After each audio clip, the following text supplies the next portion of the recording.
sveicināti šodienā.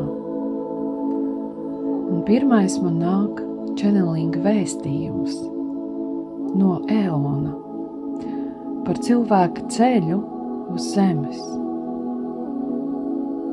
Un tur viņas jau stāv, šīs gaismas būtnes. Un es redzu, kā tiek ietīts mazs bērns drēbē un sūtīts uz zemi. Protams, tie ir simboli, bet tālāk man rāda pirmās dzīves, pirmās inkarnācijas, kur mēs esam diezgan līdzīgi, jo dvēselēm ir līdzīgs vecums, līdzīgs inkarnāciju skaits uz zemes. Un pirmās mēs gājām izdzīvošanas pieredzes, kura bija par to, kā dabūt ēdienu, kā dabūt pajumti, un cilvēki varēja nogalināt dēļ medījuma, un tie bija ļoti skarbi laiki, kur pirmajā vietā arī bija cīņa, jo bija jāvairojās, jārada pēcnācēji un jāpiepilda zeme. Un tas bija laiks, kad neeksistēja ne skaistuma standarti, ne morāls normas, ne garīgie orientieri. Un mēs, kas esam uz zemes, visi tur esam bijuši.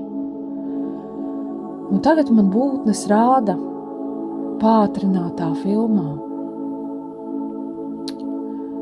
ka uz zemes šobrīd ir dvēseles, kas ir iemiesojušās daudz vairāk reižu, kam ir lielāka pieredze, 3 reizes vairāk reižu nekā citas.